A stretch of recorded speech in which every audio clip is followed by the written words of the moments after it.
अस्सलाम वालेकुम everyone, hope you are all good and safe. ये वीडियो असल में बेसिकली दो टर्मिनोलॉजीज़ के लिए बनाई गई है। एक तो ये कि आपको कोलिनियर और नॉन कोलिनियर वेक्टर्स का पता हो, और दूसरा ये कि जो स्पैन का जो कॉन्सेप्ट है वो आपको थोड़ा क्लियर हो जाए। और जहाँ तक बात है लीनियरली इंडिपेंडेंट हुई और डिपेंडेंट वेक्टर्स की, तो वो आप लोगों को आई होप आगे होगा उसका कॉन्सेप्ट समझ लेक्चर्स में और नोट्स में। तो that's pretty easy, but at the end of this lecture अगर मुझे याद रहा तो फिर वो उस पर भी थोड़ा सा हम टाइम लगा देंगे। सो कोलिनियर वेक्टर्स बेसिकली होते हैं, जिस तरह से आप लोगों को याद हो कि हम लोग एक टर्म पढ़ते होते थे कोलिनियर पॉइंट्स के बारे में। ठीक है, अब कोलिनियर पॉइंट्स ऐसे पॉइंट्स होते हैं जो कि एक सेम लाइन के ऊपर एक लाइन है और उसके ऊपर वो पॉइंट्स लाई कर रहे हो। ठीक है, अगर ये दो पॉइंट्स हैं, एक हमारे पास एक्स और वाई ये पी के कोऑर्डिनेट्स हैं, और एक हमारे पास एक्स प्राइम और वाई प्राइम ये क्यू के कोऑर्डिनेट्स हैं, राइट। तो अगर तो ये पी और क्यू दोनों एक ही लाइन के ऊपर लाई कर रहे हैं तो हम कहते हैं कि these two points P and Q, point P and point Q, they are collinear. ठीक है, कोलिनियर का मतलब है कि lying on the same line. ठीक हो गया। इस तरह से जब हम यही चीज़, अच्छा, और ये अगर पॉइंट्स एक लाइन के ऊपर नहीं लाई करते, एक पॉइंट आपका क्यू आपका यहाँ पे या आर, लेट्स सपोज हम इसको आर कर देते हैं, ठीक है, with some other coordinates X double prime Y double prime. ठीक है, तो ये आर और P, these two are non collinear, क्योंकि ये एक ही लाइन के ऊपर वो लाई नहीं कर रहे। इस तरह से आर और क्यू भी आपस में नॉन कोलिनियर हैं। सो द पॉइंट्स जो कि एक लाइन के ऊपर लाई करते हैं, the points which lie on the same line, they are called collinear points, and the points which do not lie on the same line, they are called non collinear points. इसको एक और check करने का भी होता है कि अगर आप देखें कि आपके पास एक पॉइंट, एक कोऑर्डिनेट आपके पास पड़ा हुआ है 1 2, लेट्स सपोज ये पी का है, ठीक है, और क्यू आपके पास पड़ा हुआ है 2 और 4, तो आप देख सकते हो कि these two they are related to each other, right. कैसे कि पी के साथ, पी के कोऑर्डिनेट्स में अगर आप 2 मल्टीप्लाई करा दो हर कोऑर्डिनेट के साथ, तो ये क्यू के कोऑर्डिनेट बन जाएंगे।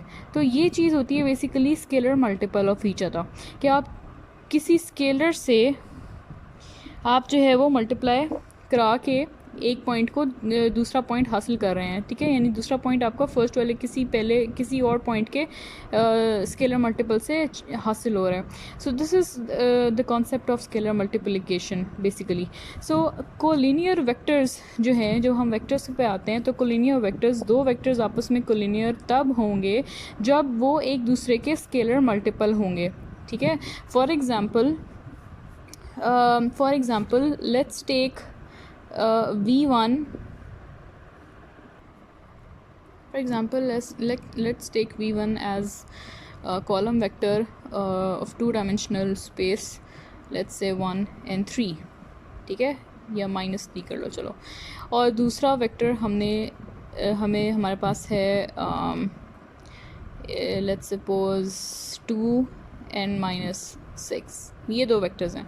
तो अब हमें कैसे पता लगे कि ये वेक्टर्स आपस में कोलिनियर है या नॉन कोलिनियर है? कोलिनियर मींस कि अगर तो वो एक दूसरे के स्केलर मल्टीपल्स हों तब आपका कोलिनियर वेक्टर होता है। ठीक है, सो स्केलर मल्टीपल हों तब कोलिनियर होते हैं। तो हमने ये चेक करना है कि जितने भी आपके पास वेक्टर्स अवेलेबल हैं, आप उनमें से देखें कि कोई से दो वेक्टर्स आपस में स्केलर मल्टीप्लिकेशन का बनता तो नहीं है, यानी कि आपस में एक दूसरे के स्केलर मल्टीपल्स तो नहीं बनते। यानी अगर v हमारे पास है 1 और -3, तो क्या हमारे पास दूसरा पड़ा हुआ है 2 और -6, तो ये जो पहले वाला v1 का जो 1 है, इसको कोई ऐसा नंबर तो नहीं मल्टीप्लाई करा के कर सकता जो कि बाद में हमें ये वाला नंबर दे दे, 2 दे दे। तो अगर हम इसको 2 से मल्टीप्लाई करें तो ये इसका v2 का फर्स्ट कोऑर्डिनेट आ जाता है। ठीक हो गया। फिर हम 2 से ही, जो एक ही नंबर से आपने चेक करना है सारे वेक्टर को। ठीक है, आप डिफरेंट से नहीं चेक कर सकते। तो अब 2 से मल्टीप्लाई करने के बाद आपको जब v2 का फर्स्ट वाला कोऑर्डिनेट मिल रहा है, तो आप चेक करो कि 2 से मल्टीप्लाई करने के बाद इधर के सेकंड कोऑर्डिनेट को, v2 का हमें सेकंड कोऑर्डिनेट वही मिलता है जो इसने लिखा हुआ है, अगर कुछ और है तो हम इससे 3 से 2 मल्टीप्लाई किया तो -6 आना चाहिए, तो v2 में हमारा -6 है। तो आप ये कंसिडर कर सकते हो कि v1 जो है, इससे अगर हम 2 मल्टीप्लाई कराएं तो हमारा v2 वेक्टर बन गया। दैट मीन्स कि आप ये देख लें कि अब ये दोनों स्केलर मल्टीपल्स हैं एक दूसरे के, कि अगर ये v2 कैसे आया कि अगर आप पहले वाले वेक्टर से 2 से मल्टीप्लाई करा दें तो आपका दूसरा वेक्टर बन जाता है। सो this is what the concept of scalar multiple is. ठीक है, सो अगर तो ये वेक्टर्स आपस में स्केलर मल्टीपल हैं तो फिर हम कहते हैं कि these vectors are collinear vectors, ठीक है। इसी तरह से जो नॉन कोलिनियर है वो इसका वाइस वर्सा हो जाएगा, इसका ऑपोजिट हो जाएगा, नॉट वाइस वर्सा, बेसिकली इसका ऑपोजिट हो जाएगा। कि ऑपोजिट क्या होता है जी, कि लेट्स सपोज हमारे पास एक वेक्टर है 0 और 1 और दूसरा वेक्टर दिया हुआ है -1 2, ठीक है। अब अगर आप देखो क्या ये एक दूसरे के, ये सेट में मैंने दो वेक्टर्स लिख लिए, क्या ये एक दूसरे के स्केलर मल्टीपल बनते हैं? कि अगर हम क्या इसके साथ कोई भी नंबर मल्टीप्लाई कराएं, कोई ऐसा स्केलर मल्टीप्लाई कराएं, तो हमारा ये वाला नंबर बनता है कि नहीं बनता? नहीं बनता ना, क्योंकि ये 0 है, 0 के साथ कुछ भी आप मल्टीप्लाई कराओगे ये -1 तो नहीं देगा, 0 ही दे देगा। सो ठीक है, तो इसका मतलब है कि दीज आर नॉट स्केलर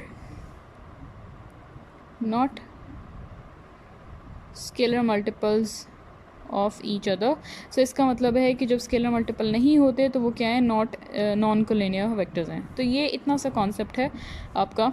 और इसी तरह से अगर आपके पास 3 वेक्टर्स दिए हों, लेट्स से एक वेक्टर आपके पास है 0 1 ही ले लेते हैं, और दूसरा हम -1 और 2 ही ले लेते हैं, और तीसरा हम लेते हैं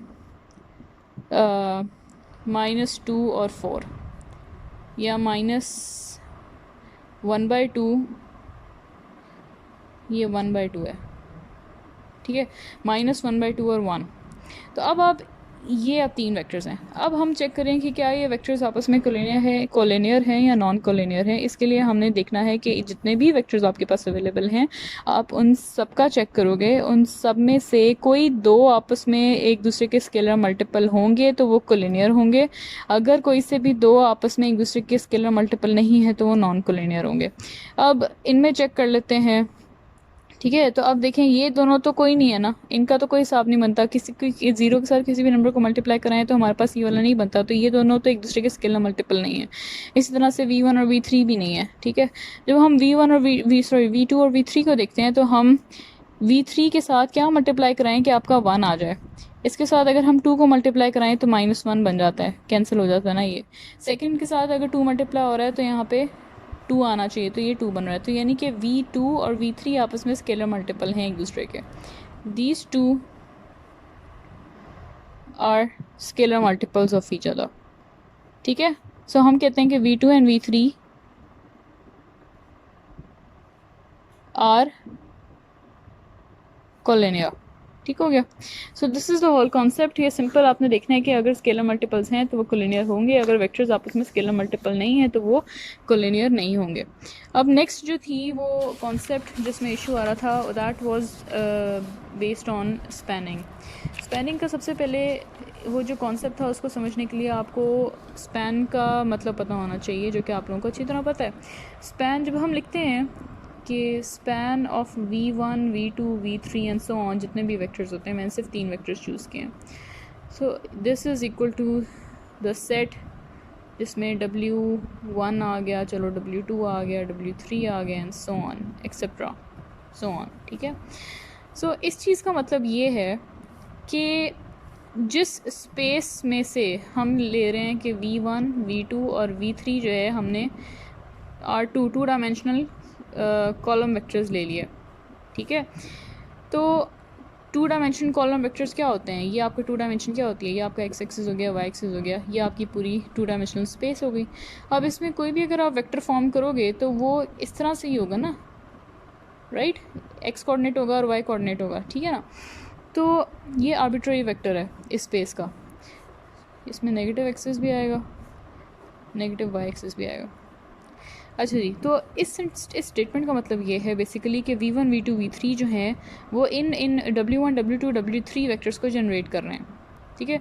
तो या क्वेश्चंस हमने ऐसे भी किए हैं कि हमें ये अकेला एक वेक्टर दिया होता था और हमें पूछा जाता था क्या ये वेक्टर इन तीनों की कॉम्बिनेशन में है, ये इन तीनों के स्पैन में है। तो हम क्या चेक करते थे? हम इनका लीनियर कॉम्बिनेशन चेक करते थे। लीनियर कॉम्बिनेशन, जितने भी वेक्टर्स हैं उतने स्केलर्स मल्टीप्लाई हो गए, इनका लीनियर कॉम्बिनेशन देखते थे कि क्या इनके लीनियर कॉम्बिनेशन से आपके पास पहला वाला ये वाला वेक्टर आ रहा है। अगर तो बनता था ऐसा सीन, अगर हमारे पास स्केलर्स मिल जाते थे, ऐसे स्केलर्स की वैल्यूज़ मिल जाती थी, सोल्यूशन एग्जिस्ट करता था, तो हम कहते थे yes W1 is in the span of V1 V2 V3। अगर सोल्यूशन नहीं मिलता था, स्केलर्स की वैल्यू नहीं मिलती थी, तो फिर हम कहते थे no W1 is not present in the span of V1 V2 and V3। या आसान अल्फाज में इसका मतलब है कि V1 V2 V3 जो है W1 को जनरेट नहीं कर पाते। क्यों? क्योंकि हमारे पास ऐसे स्केलर्स ही नहीं मिल रहे कि जिनको हम इन तीन वेक्टर्स के साथ मल्टीप्लाई कराएं तो हमारा W1 आ जाए। ठीक हो गया? इसकी एक एग्जाम्पल भी की थी। तो ये सारा प्रोसेस है स्पैन का, कि हमने देखना होता है क्या ये तीन वेक्टर्स V1 V2 V3 क्या ये इन बाकी इन W1 W2 W3 को जनरेट कर सकते हैं। अगर कर सकते हैं तो ये W1 W2 वेक्टर्स जो हैं ये इनके स्पैन में होंगे। अगर ये नहीं कर सकते जनरेट तो फिर ये इनके स्पैन में नहीं होंगे। ठीक है? स्पैनिंग के आपने कुछ क्वेश्चंस किए हुए हैं। अब हमने जो नोट्स के अंदर क्वेश्चंस किए थे उनमें हमारे पास एक इस तरह से क्वेश्चन होता था कि हमें V1 प्रोवाइडेड होता था 1 2, लेट्स सपोज V2 हमारे पास होता था 0 -1 और हमें पूछा जाता था कि चेक करें if vector V let's suppose 2 3 is in the span of V1 V2 का सेट। तो ये कैसे चेक करना है कि ये वेक्टर V जो है वो इन दो वेक्टर V1 V2 के स्पैन में है या नहीं। तो इसका मतलब है कि हमने बेसिकली देखना ये है कि span of V1 V2 equal to V है कि नहीं। अब ये कैसे चेक करेंगे कि इनकी जब लीनियर कॉम्बिनेशन है V1 और V2 की, क्या उससे हमारे पास ये V जनरेट होता है या नहीं। तो यहाँ से प्रोसेस स्टार्ट करते थे इस इक्वेशन को लेके। यहाँ पे A1 V1 डाल देते थे, ठीक है, A2 V2 की वैल्यू डाल देते थे और फिर V की वैल्यू डाल देते थे। अब मल्टीप्लाई कराते थे, ऐड करते थे, हमारे पास इक्वेशंस आती थी। उन इक्वेशंस को साइमल्टेनियसली सॉल्व करके हम क्या करते थे, A1 और A2 की वैल्यूज़ फाइंड करते थे। अगर तो सोल्यूशन निकल आता था तो फिर हम कहते थे कि हाँ ये V जनरेट हो जाता है इनके V1 और V2 के साथ, यानी कि इनके स्पैन में जाएगा। अगर सोल्यूशन नहीं आता था तो हम कहते थे कि V जो है वो इन दोनों की लीनियर कॉम्बिनेशन से जनरेट नहीं होता, तो ये इनकी स्पैन में नहीं जाएगा। ठीक है? ये स्पैनिंग का सारा सीन है। अब हमें इस केस के अंदर क्वेश्चंस जो भी हमने क्लास में किए उसमें हमारे पास ये V वेक्टर जो था जिसको हम चेक करना होता था कि वो स्पैन में जा रहा है या नहीं जा रहा, वो जनरेट हो रहा है या नहीं हो रहा लीनियर कॉम्बिनेशन से, वो हमें स्पेसिफिक वेक्टर गिवन होता था। ठीक है? पूरी की पूरी R2 में से पूरी R2 स्पेस का नहीं उसने पूछा था, एक R2 में एक स्पेसिफिक वेक्टर V उठा के उसने हमें दिया था। अब लेकिन अब जो एक हिस्सा है, अगर वो आपसे कह दे कि पता कर लें क्या ये दो वेक्टर्स V1 और V2 पूरी R2 को स्पैन करते हैं या नहीं करते, तो अब क्वेश्चन थोड़ा चेंज हो गया। Check if V1 and V2 generate the whole R2 space और नॉट। अब इस क्वेश्चन का मतलब ये है कि आपने चेक करना है कि the span of V1 V2 develops या generates R2 और नॉट, ये चीज़ चेक करनी है। अब इस स्टेटमेंट का मतलब यही है कि हमें R2 में से एग्जैक्ट वेक्टर की बजाय, ये जो इसने V एग्जैक्ट वेक्टर दिया हुआ था, एग्जैक्ट वेक्टर की बजाय हम क्या करेंगे, एक आर्बिट्ररी वेक्टर चूज़ कर लेंगे। अब जो हमारा V है वो आर्बिट्ररी वेक्टर हो गया जो कि R2 से बिलोंग किया, क्योंकि हमें एग्जैक्ट तो नहीं ना उसने दिया हुआ। तो हमने क्या किया, हमने R2 टू डायमेंशनल स्पेस में से कोई आर्बिट्ररी वेक्टर उठा लिया, उसके हमने कोऑर्डिनेट्स का नाम दे दिया, एक का X कर दिया और एक का Y कर दिया। ठीक है? अब हमने प्रोसेस सारा वही चेक करना है जो अभी हमने एग्जैक्ट वेक्टर के साथ किया कि क्या ये इसके स्पैन में जा रहा है, क्या ये इनकी लीनियर कॉम्बिनेशन से मिलता है।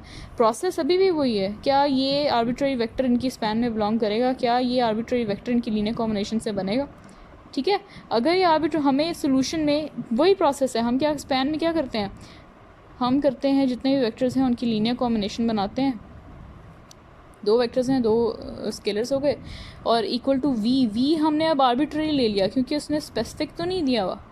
इसी तरह से A1 V1 आपके पास क्या है, वेयर इज़ V1 1 2 और A2 और V2 है आपके पास 0 -1 is equal to X and Y।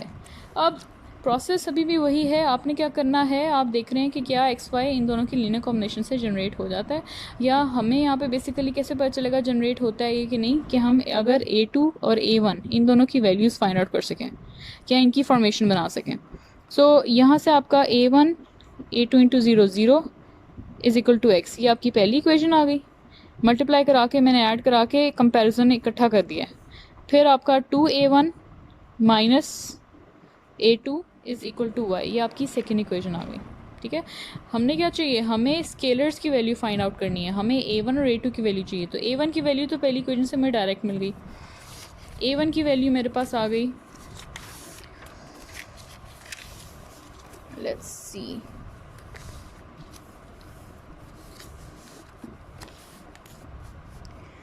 A1 की, इसको यहाँ रखते हैं, वेयर इज़ A1 की मेरे पास आ गई x, ठीक है, और A2 कैसे निकालूंगी कि 2A1 minus A2 equals to y, ये सेकेंड इक्वेशन थी, इसमें मैंने A1 की वैल्यू पुट कर दी 2x minus A2 equals to y, यानी कि A2 की वैल्यू चाहिए तो ये उधर चला जाएगा, तो ये 2x माइनस y, ये है, ठीक है। सो चूँकि हमारे पास ये A1 की भी वैल्यू एग्जिस्ट कर रही है, A2 की भी एग्जिस्ट कर गई, तो दो ही स्केलर्स थे, दोनों ही हमने फाइंड करने थे, दोनों की हमें मिल गई फॉर्मेशन। सो इसका मतलब है कि जो आर्बिट्ररी वेक्टर हमने V चूज़ किया था ना, क्या था वो, एक्स वाई, ये आर्बिट्ररी वेक्टर हमने चूज़ किया था, यानी कि R2 स्पेस में से कहीं से भी कोई भी वेक्टर आप उठा के ले लो, आप उसको एक्स और वाई की जगह, अब अगर हम V आर्बिट्ररी था ना, इसको स्पेसिफिक कर दें, स्पेसिफिक ये करें कि x की वैल्यू -1, y की वैल्यू 0 कर दें, राइट, ये R2 का ही मेंबर है ना, हमने आर्बिट्ररी लिया था, अब हम स्पेसिफिक ले लें अगर, तो फिर हम स्पेसिफिक वेक्टर, क्या हमारे वेक्टर, ये वेक्टर V1 V2 से जनरेट हो जाता था, यस हो जाएगा, क्यों, क्योंकि अब हमारे पास डायरेक्टली A1 की भी फॉर्मेशन है, A2 की भी फॉर्मेशन है। यहाँ से A1 के लिए क्या चाहिए, x चाहिए, तो यहाँ से x आपको मिल गया, x की वैल्यू क्या है -1, तो A1 की वैल्यू -1, और y आपके पास है 0, तो A2 की वैल्यू -2, तो यानी आपको स्केलर्स मिल गए हैं। सो हर केस के अंदर चाहे आप एक्स वाई की जो भी वैल्यू चूज़ करके आप वेक्टर कोई भी स्पेसिफिक बना लो, आपको A1 की भी वैल्यू मिलेगी, आपको A2 की भी वैल्यू मिलेगी। That means you will be finding out, you will be getting this scalars value for each and every vector in R2। कोई भी R2 में ऐसा वेक्टर नहीं होगा जो कि जिन पे हमें ऐसे ये A1 और A2 की वैल्यूज़ ना मिलें। हमें हर आर्बिट्ररी वेक्टर के ऊपर A1 की भी वैल्यू मिल रही है, A2 की भी वैल्यू मिल रही है, ठीक है। सो इसका मतलब ये हुआ कि पूरी R2 में, पूरी R2 स्पेस के अंदर, ये पूरी R2 स्पेस में कहीं से भी आप वेक्टर उठा लो तो वो वेक्टर इन V1 और V2 की लीनियर कॉम्बिनेशन में होगा, यानी कि वो इनके स्पैन में जाएगा, यानी V1 V2 जो हैं इस R2 के हर वेक्टर को जनरेट कर सकते हैं, क्योंकि हमारे पास स्केलर्स की वैल्यूज़ मिल जाती हैं। सो ये सारा सीन है। आई होप समझ आया होगा। आप इसके लिए यूट्यूब की वो लिंक मैंने सेंड किया हुआ है स्पैनिंग ऑफ वेक्टर्स के ऊपर, तो वो भी ज़रूर देखें, उसने 5 मिनट के अंदर अंदर आपको वो सारा प्रोसेस बताया ये स्पैनिंग का, ठीक है। Thank you.